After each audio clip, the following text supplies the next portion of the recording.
আসসালামু আলাইকুম, কেমন আছেন সবাই? চলে আসলাম নতুন একটি রেসিপি নিয়ে, কাঁচকলার কাবাব।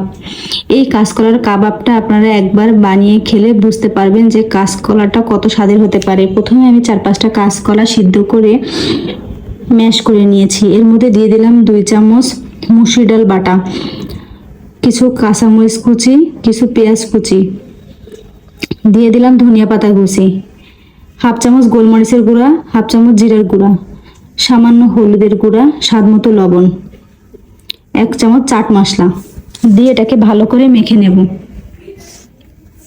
মাখা হয়ে গেলে এর সাথে অ্যাড করব কিছু চালের গুঁড়ি আর একটা ডিম ফেটে নিয়েছি, সেই ডিম থেকে অল্প অল্প দেব আর মাখাবো।